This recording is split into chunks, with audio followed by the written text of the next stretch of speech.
এখানে আসার পর থেকে অনেক দিন ধরে আমরা একটা ভালো বাইক খুঁজছিলাম সেকেন্ড হ্যান্ড নেওয়ার জন্য। আর একটা গাড়ি আমাদের খুব পছন্দও হয়েছিল।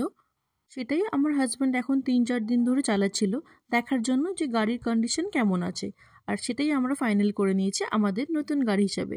আর আজ থেকে অফিসিয়ালিও এই গাড়িটা আমাদের হয়ে গেছে। তাই জন্য গাড়িটাকে আমরা আমাদের মতো করে একটু পুজো করে নিলাম।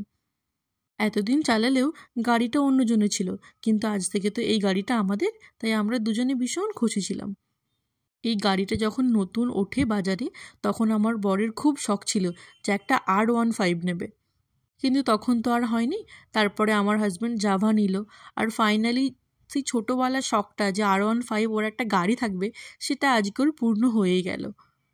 আমার গাড়ি নিয়ে অতটা কোনো আইডিয়া নেই আর অতটা শখও নেই, আমার বরের পছন্দ হলেই হবে।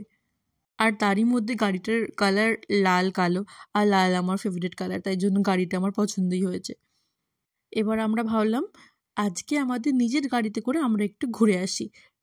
এতদিন তো অন্য কারো গাড়ি নিয়ে আমরা ঘুরছিলাম, আজকে যখন আমাদের নিজের গাড়ি হলো তাহলে একটু লং ড্রাইভে যাওয়াই হোক। গাড়ি টাকা পয়সা সব দেওয়া হয়ে গেছে, শুধু নাম ট্রান্সফার করাটা বাকি আছে, যেটা করতে কিছুদিন একটু সময় লাগবে। গুজরাটে তো একটা বাইক নিয়েছিলাম, কিন্তু সেটা আমরা বিক্রি করেই চলে এসেছিলাম।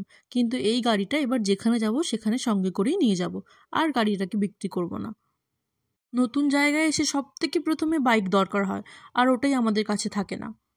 বাজার টাজার যাওয়া, চারপাশটা একটু ঘুরে দেখা, বাইক না থাকলে এখন আর এটা পসিবলই হয় না। এই ক্যাফেটা চোখে পড়তেই আমরা ভাবলাম একটু দাঁড়িয়ে একটু কফি খাই। এখানে কিন্তু অনেক সুন্দর সুন্দর ক্যাফে, রেস্টুরেন্ট এইসব আছে, কিন্তু এই তো কিছুদিন এলাম, তাই জন্য সেভাবে আর এক্সপ্লোর করা হয়নি। এইবার আস্তে আস্তে একটা একটা করে সব এক্সপ্লোর করতে হবে আমাদেরকে। ক্যাফেটা ভাইবটাও আমার পছন্দ হয়েছিল, আর এখানের খাবারের কোয়ালিটিও ভালো, আর খুব রিজনেবল প্রাইস আমার লেগেছিল।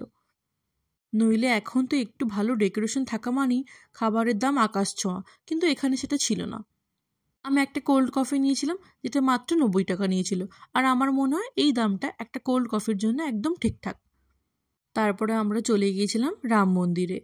এখানে এখনো পর্যন্ত আমি মহাদেবের কোনো মন্দির দেখতে পাইনি, কিন্তু যাক, একটা তো মন্দির দেখতে পেয়েছি, সেই ভালো। এটা হচ্ছে রাম মন্দির, আর এখান থেকে বেরিয়ে আছে হনুমানজির মন্দির একসঙ্গেই। এইবারে আমরা সোজা বাড়ির দিকে যাব, আর কোথাও দাঁড়াবো না, কারণ অনেকটাই রাত হয়ে গিয়েছিল, আর কাল ছিল ওর অফিস। এই এতগুলো খাবার আমাকে পাশের একটা দোকানের কাকিমা দিয়েছে। এই ছোট ছোট জিনিসগুলোই নতুন জায়গাতে থাকার ইচ্ছে বাড়িয়ে তুলছে।